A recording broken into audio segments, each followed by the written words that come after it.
یہ عالمی سیاست کا ایک اہم ایشو ہے جو گزشتہ کئی برسوں سے پوری دنیا کے امن کو خطرے میں ڈالے ہوئے ہے۔ اس میں یوکرین کی خود مختاری، روس کی سیکیورٹی کی تشویش۔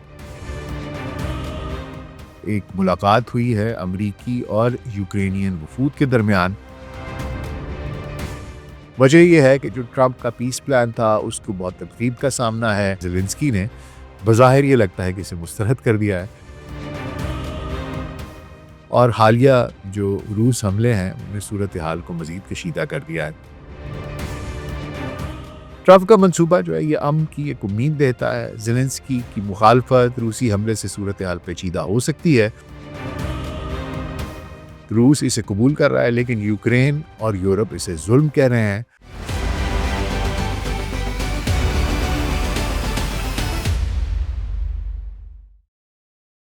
Global search podcast doctor Nasir Baig کے ساتھ آپ کی خدمت میں حاضر ہیں۔ جی السلام علیکم۔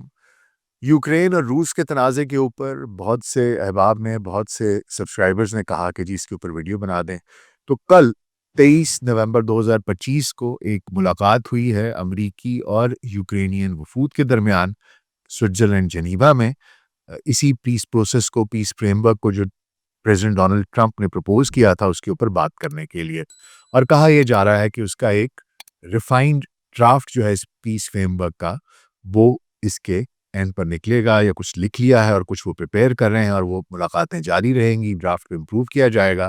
وجہ یہ ہے کہ جو ٹرمپ کا پیس پلان تھا اس کو بہت تنقید کا سامنا ہے کہ جی یہ بہت روس نواز ہے، خصوصی طور پہ جو یورپین ان کے اتحادی ہیں انہوں نے کہا ہے کہ جناب ایک کاؤنٹر پلان پرپوز کیا جائے، اور وہ کر رہے ہیں، اور وہ یو ایس سیکریٹری ہیں ان کو کہا ہے کہ جی آپ گارنٹیز دیں یوکرین کے لیے۔ تنازع ہے کیا، کہانی کہاں سے شروع ہوتی ہے؟ یہ عالمی سیاست کا ایک اہم ایشو ہے جو گزشتہ کئی برسوں سے پوری دنیا کے امن کو خطرے میں ڈالے ہوئے ہے، خصوصی طور پر اس میں یوکرین کی خود مختاری، روس کی سیکیورٹی کی تشویش، نیٹو کی مشرقی توسیع کے گرد یہ ساری کی ساری کہانی گھومتی ہے۔ یہ تنازع سرد جنگ کے بعد یورپ کی سیکیورٹی جو ایک ارینجمنٹ تھی اور عالمی طاقتوں کے توازن کو کس طریقے سے اس نے متاثر کیا ہے، اور یہ کس چیز کی وجہ سے ہوا، اس کی ہسٹری کیا تھی، تو اس کے اوپر ایک نظر ڈالیں گے۔ ویسے نومبر 2025 میں امریکی صدر ڈونلڈ ٹرمپ کا ایک 28 نکاتی منصوبہ اس تنازع کو حل کرنے کی نئی کوشش تھی، جو یوکرین پر یہ دباؤ ڈالتا رہا کہ زیلنسکی جو ہے وہ اس کو مان جائے، لیکن زیلنسکی نے بظاہر یہ لگتا ہے کہ اسے مسترد کر دیا ہے، اور حالیہ جو روس حملے ہیں انہوں نے صورتحال کو مزید کشیدہ کر دیا ہے۔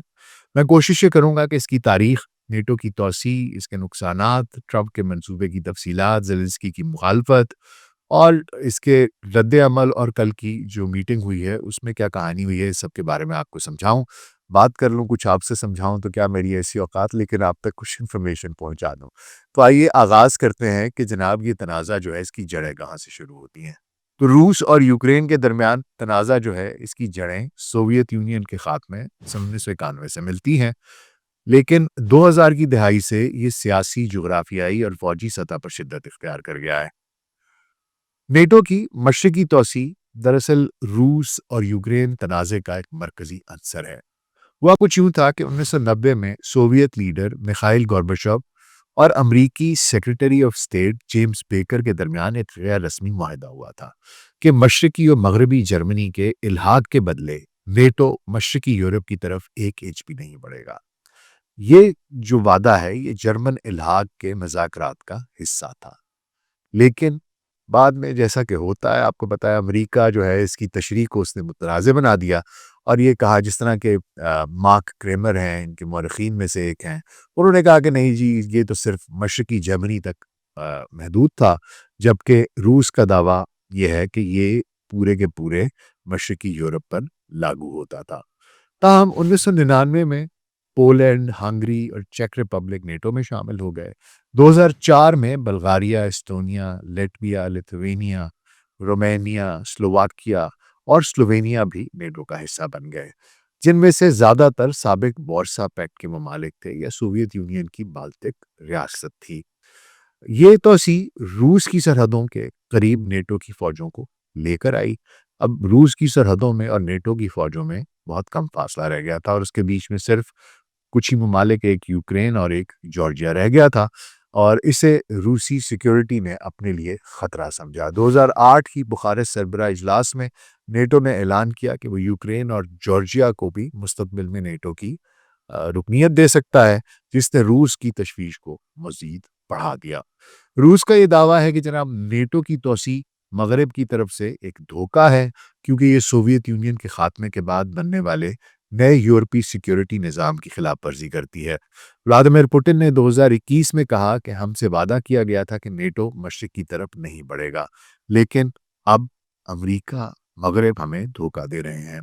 یوکرین کی ممکنہ نیٹو میں شمولیت روس کے لیے ایک ریڈ لائن تھی، کیونکہ یہ مغربی فوجوں کو روس کی سرحدوں تک لے آتا۔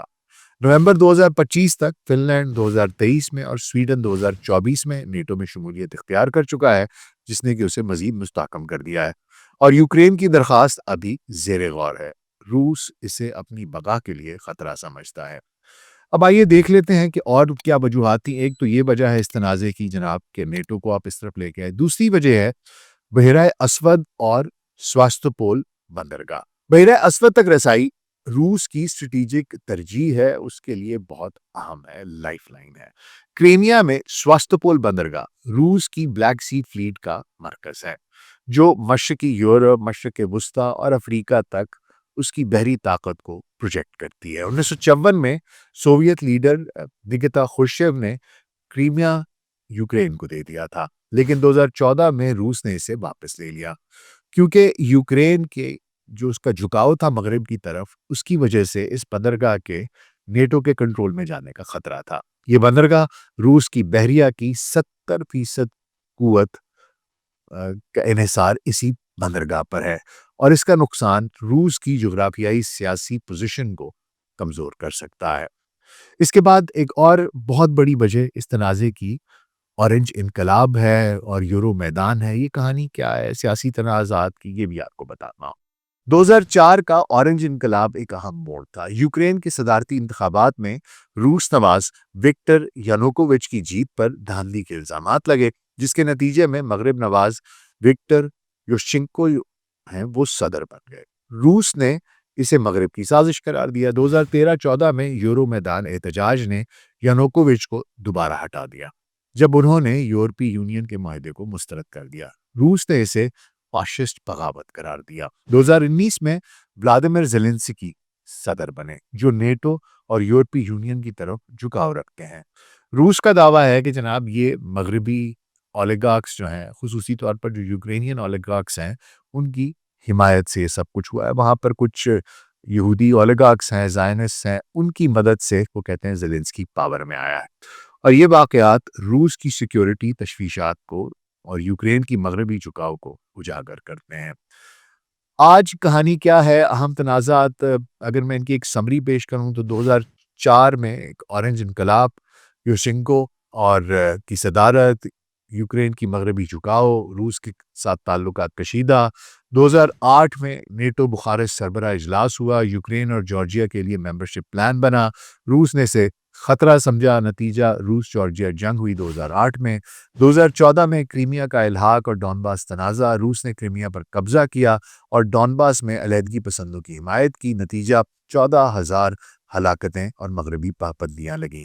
2022 میں ایک مکمل حملہ کر دیا جناب روس نے یوکرین کے اوپر۔ 24 فروری کو روس نے نام دیا تھا کہ خصوصی فوجی آپریشن کا، لیکن وہ ایک جنگ ہی تھی، حملہ تھا۔ نتیجہ یہ ہے کہ جنگ جاری ہے، بڑے پیمانے پر نقصانات ہو چکے ہیں۔ روس کے قبضہ شدہ جو یوکرینی علاقے ہیں ان کی اگر تفصیل دیکھی جائے تو روس نے یوکرین کے تقریباً 18% علاقے 1,10,000 مربع کلومیٹر پر قبضہ کر رکھا ہے، جس میں کہ سب سے پہلے کرائمیا آتا ہے، 2014 سے روس کے کنٹرول میں ہے۔ سواستوپول بندرگاہ کی وجہ سے یہ بہت اسٹریٹجک امپورٹنس رکھتا ہے۔ اس کے بعد ڈونباس کا ہے، جس میں ڈونیسک اور لوہانسک ہے۔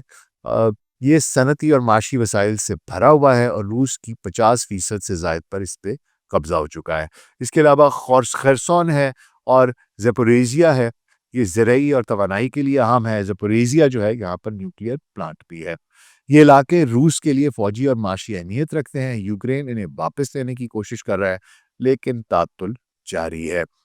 دونوں فریقوں کے نقصانات کی بات کی جائے تو فوجی نقصانات دیکھیں تو یوکرین کے 70,000 سے 1 لاکھ فوجی، جبکہ روس کے کہا یہ جاتا ہے کہ 80,000 سے 1 لاکھ فوجی ہلاک ہوئے ہیں۔ شہریوں کے نقصانات دیکھے جائیں تو یوکرین میں 10,000 سے زائد شہری ہلاک ہوئے ہیں، جبکہ 20,000 سے زیادہ زخمی ہوئے ہیں۔ روس کے ایسے کسی نقصان کی اطلاع نہیں ملی۔ مالی نقصان کی بات کی جائے تو یوکرین نے $150 ارب خرچ کیے، 50% بجلی کے نقصان تنصیبات تباہ ہو گئی ہیں۔ روس نے $200 ارب خرچ کیے، پابندیوں سے معیشت بھی متاثر ہوئی ہے۔ انسانی بحران اس کے علاوہ ہے، لاکھوں یوکرینی جو ہیں وہ بے گھر ہو گئے ہیں۔ 35,000 سے زائد بچوں کے بارے میں یہ دعویٰ کرتا ہے یوکرین کہ انہیں یرغمال بنایا ہوا ہے۔ امن کی کوششیں جناب اس کے بعد شروع کی گئی کہ جناب یہ جو سارے تنازعات ہیں اس کو حل کیا جائے، یہ جو جنگ جاری ہے 2022 سے اس کو بند کرایا جائے۔ تو اس سلسلے میں جو پہلی کوشش تھی، پہلے تو جارجیا میں بھی جو ہوئی جنگ اور جو کرائمیا کو الحاق کیا گیا، تو یہ 2014 سے سلسلے شروع ہو گئے تھے۔ 2014 میں منسک 1 بیلاروس میں ہوئی، جس میں کہ جنگ بندی کی کوشش کی لیکن ناکام ہو گئی۔ 2015 میں منسک 2 ہوئی، یہ بھی بیلاروس میں ہوئی۔ فرانس، جرمنی، روس، یوکرین شامل تھے۔ ڈونباس خود مختاری کی کوشش لیکن ناکام رہا۔ 2022 میں استنبول میں مذاکرات ہوئے۔ ترکی میں یوکرین نے غیر جانبداری کی پیشکش کی لیکن روس کے مطالبات پر وہ اڑے رہے تو یہ ناکام ہو گئی۔ 2024 میں جرمنی کی فون کال، چین، برازیل تجاویز، لیکن کوئی نتیجہ نہیں نکلا۔ 2025 میں ٹرمپ کی کوششیں شروع ہو گئی۔ ٹرمپ کی صدارت جو جنوری 2025 کے بعد امن کی ایک نئی کوششیں اور ایک نئی کاوشوں کی لہر شروع ہوئی۔ فروری میں ٹرمپ زیلنسکی ملاقات ہوئی جہاں امداد کی شرائط پر بات ہوئی۔ اپریل میں سٹیو وٹکوف جو کہ ٹرمپ کے ایلچی ہیں، انہوں نے ماسکو کا دورہ کیا جہاں روسی ایلچی کریل دمیتریف جو ہیں ان سے ابتدائی بات چیت ہوئی۔ جون میں ٹرمپ نے پوٹن کو فون کیا اور اگست میں الاسکا سربراہ اجلاس ہوا جہاں 28 نکاتی منصوبے کی بنیاد پڑی۔ ستمبر میں ٹرمپ نے یورپی رہنماؤں میکرون، سٹارمر ان سب سے ملاقات کی اور اکتوبر میں وائٹ ہاؤس میں زیلنسکی سے دوبارہ بات چیت ہوئی جہاں ہتھیاروں کی ڈیل اور سیکیورٹی گارنٹیز پر اتفاق ہوا۔ نومبر میں 28 نکاتی منصوبہ پیش کیا گیا جسے روس نے خوشائند کہا۔ یہ کوششیں فی الحال ناکام دکھائی دے رہی ہیں کیونکہ روس علاقائی تسلیم چاہتا ہے کہ جو علاقہ اس نے قبضہ کر لیا اس کو تسلیم کیا جائے کہ وہ اس کا حصہ ہے، جبکہ یوکرین جو ہے وہ اپنی خود مختاری کے دفاع پر زور دے رہا ہے۔ آئیے اب ایک نظر ڈال لیتے ہیں کہ ٹرمپ کا منصوبہ کیا ہے، اس کی کچھ تفصیلات دیکھ لیتے ہیں۔ ٹرمپ نے اپنی انتخابی مہم میں دعویٰ کیا کہ وہ ایک دن میں جنگ ختم کرا دیں گے۔ نومبر 2025 میں ٹرمپ انتظامیہ نے 28 نکاتی منصوبہ پیش کیا جو روس اور امریکہ کے ایلچیوں یعنی کہ سٹیو وٹکوف اور کریل دمیتریف نے تیار کیا۔ یہ منصوبہ یوکرین پر دباؤ ڈالتا ہے کہ وہ روس کے مطالبات کو تسلیم کریں۔ منصوبے کو روس نے خوشائند کہا ہے، جبکہ یوکرین اور یورپ اسے اس کی ایک وش لسٹ کہتے ہیں، روس کا خواہش نامہ کہتے ہیں۔ آئیے ذرا منصوبے کی تفصیلات دیکھ لیتے ہیں کہ وہ ہے کیا۔ منصوبہ دراصل ایک یادداشت، ایک میمورنڈم کی شکل میں ہے جو تمام فریقوں کے دستخط کے بعد فوری جنگ بندی کا باعث بنے گا۔ اس کی نگرانی ٹرمپ کی سربراہی میں امن کونسل، پیس کونسل کرے گی جو خلاف ورزی پر پابندی عائد کرنے کی مجاز ہوگی۔ سب سے پہلے آتا ہے کہ علاقائی چھوٹ وہ کیا ہے۔ یوکرین کو کرائمیا، ڈونباس جس میں کہ ڈونیٹسک اور لوہانسک شامل ہیں، ان پر روسی قبضے کو تسلیم کرنا ہوگا چاہے روس نے انہیں مکمل طور پر قبضہ ان پر نہ بھی کیا ہو، جبکہ خیرسون اور زپوریزیا جو ہیں اس سے روس دستبردار ہوگا لیکن ڈونباس میں روس کی فوجی موجودگی برقرار رہے گی۔ اس کے علاوہ فرنٹ لائنز جو ہیں ان کو فریز کر دیا جائے گا، منجمد کر دیا جائے گا اور یوکرین کو خارکف اور سمی علاقوں میں روس کے حق میں دستبردار ہونا پڑے گا۔ یہ شقیں روس کی علاقائی فتح کو تسلیم کرتی ہیں جو یوکرین کی سالمیت کی یوکرین یہ سمجھتا ہے کہ خلاف ورزی ہے اور ان کو اپنا بہت سا علاقہ فورگو کرنا پڑے گا، اسے دستبردار ہونا پڑے گا۔ دوسرا ہے نیٹو اور یورپی یونین۔ یوکرین کو ہمیشہ کے لیے نیٹو میں شمولیت سے انکار کرنا ہوگا اور نیٹو کو یوکرین میں فوجیں تعینات کرنے سے روکا جائے گا، وہ نہیں کر سکیں گے، ممنوع ہوگا اور یوکرین ان کو روکے گا۔ یوکرین کو یورپی یونین میں شمولیت کی اجازت دی جائے گی لیکن روس کو G7 میں واپس بلایا جائے گا۔ یہ روس کی سیکیورٹی جو تشویش ہے اس کو دور کرتا ہے لیکن یوکرین کی نیٹو میں شمولیت کی جو تمام امیدیں ہیں ان پر پانی پھیر دیتا ہے۔ اس کے علاوہ تیسرے نمبر پر سیکیورٹی گارنٹیز ہیں جو کہ نقطہ 9 سے 12 تک آتی ہیں۔ یوکرین کو معتبر سیکیورٹی گارنٹیز ملیں گی جس کی ٹرمپ کی سربراہی میں امن کونسل نگرانی کرے گی۔ اگر روس حملہ کرے گا تو پابندیاں دوبارہ عائد ہو جائیں گی اور کوآرڈینیٹڈ ملٹری ریسپانس ہوگا جو نیٹو کے آرٹیکل 5 کی طرز پر ہو سکتا ہے۔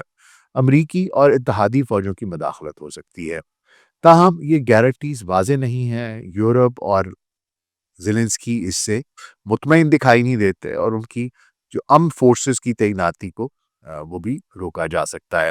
اس کے علاوہ معاشی اس کے اثرات ہیں، کچھ فوائد ہیں۔ روس کے جو منجمد اثاثے ہیں تقریباً $100 ارب کے، اس سے یوکرین کی تعمیر نو کے لیے فنڈ بنایا جائے گا، جسے یورپ مزید $100 ارب سے میچ کرے گا، یعنی کہ $200 ارب سے تعمیر نو ہوگی۔ روس کو عالمی معیشت میں واپس آنے کا موقع ملے گا، جیسے کہ G7 میں واپسی اور توانائی جو اس کی تیل کی تجارت وغیرہ ہے وہ اس کو بحال کر دیا جائے گا۔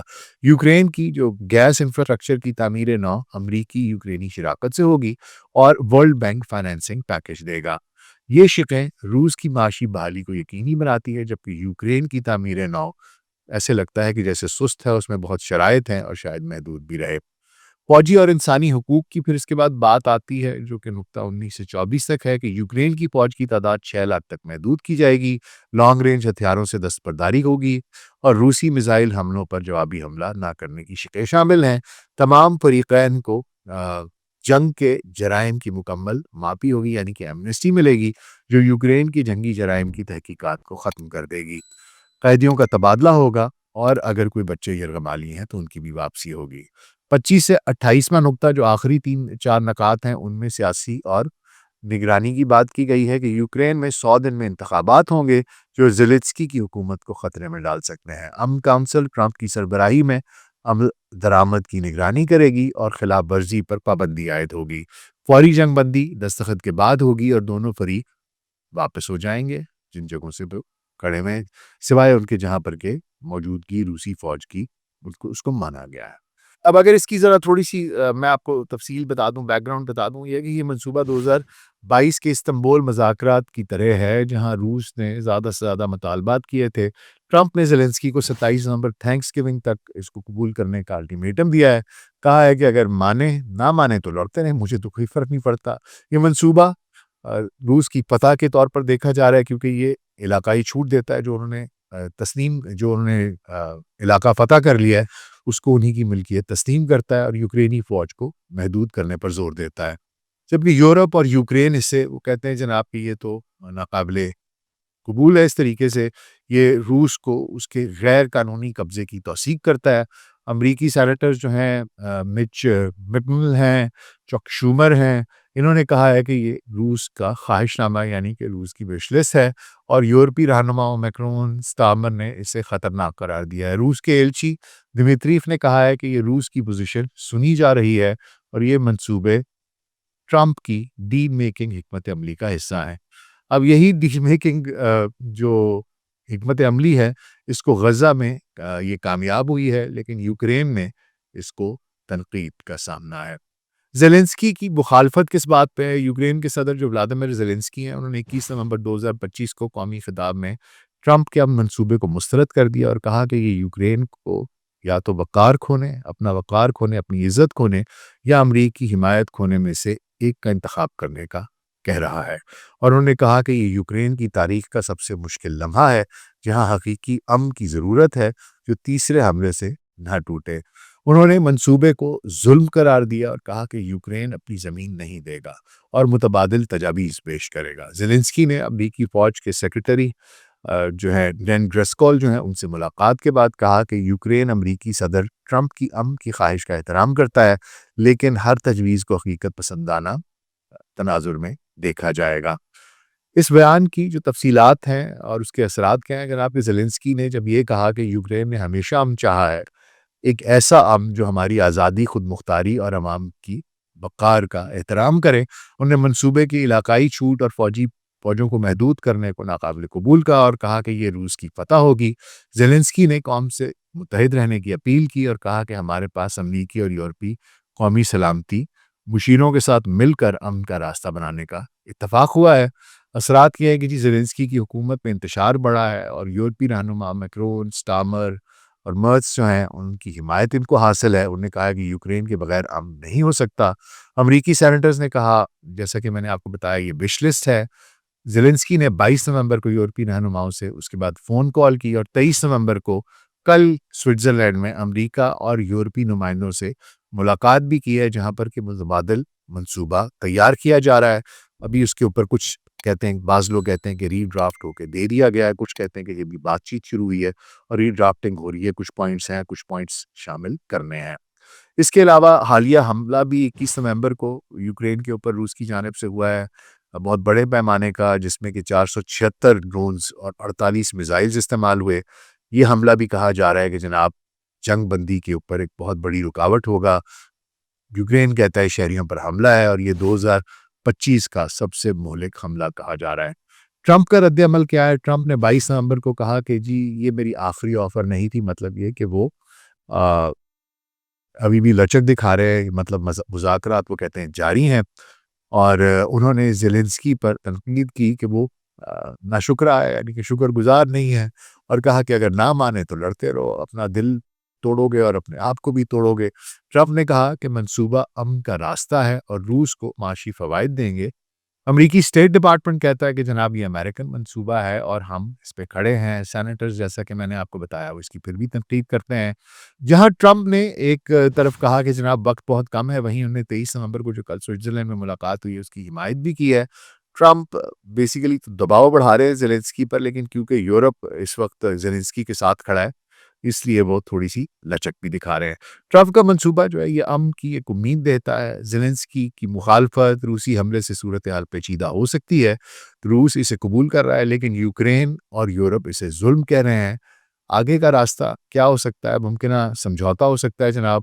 سوئٹزرلینڈ ملاقات جو کل ہوئی ہے اس سے ایک متبادل منصوبہ نکل سکتا ہے، جہاں علاقائی چھوٹ جو ہے وہ محدود ہو سکتا ہے کہ جو علاقے ابھی وہ زیادہ مانگ رہا ہے روس اس میں کچھ کم کر دے، سیکیورٹی گارنٹیز جو ہیں ان کے اوپر کوئی مضبوطی آئے، وہ کوئی کانکریٹ چیز ہو۔ یورپ کی طرف سے جو G20 ہے جنوبی افریقہ میں، جو بات چیت، وہاں پر کوئی بات چیت کا معاملہ بنے جہاں یورپی رہنما شاید کوئی ایسا پیغام دے جو امریکی ایڈمنسٹریشن کو متاثر کر سکیں۔ تو جناب لبے لباب یہ ہے کہ چیلنجز ہیں، زیلنسکی اڑا ہوا ہے، روس بھی اڑا ہوا ہے، لیکن مجھے یہ لگتا ہے کچھ لے دے کر کے، ہو سکتا ہے کچھ علاقہ کم کر کے، کچھ فوج کے اوپر تھوڑی سی کہ 6 لاکھ کی جگہ بڑھا دیا جائے، یہ نہ کریں یہ کریں، کچھ تھوڑا سا لے دے کر کے یہ کہانی ایونچولی سیٹل ہوتی دکھائی دیتی ہے۔ مجھے ایک یہ بھی فیکٹر لگتا ہے کہ شاید زیلنسکی انتخابات سے بھی ڈر رہا ہے، کیونکہ اسے پتہ ہے انتخابات ہوئے تو وہ یوکرین کا صدر نہیں رہے گا۔ تو جناب یہ ساری کی ساری کہانی ہے، اور اب تک کی اپڈیٹ آپ تک پہنچائی ہے۔ آپ کا اس بارے میں کیا خیال ہے؟ مجھے ضرور بتائیے گا، اپنا خیال رکھیے گا، شکریہ۔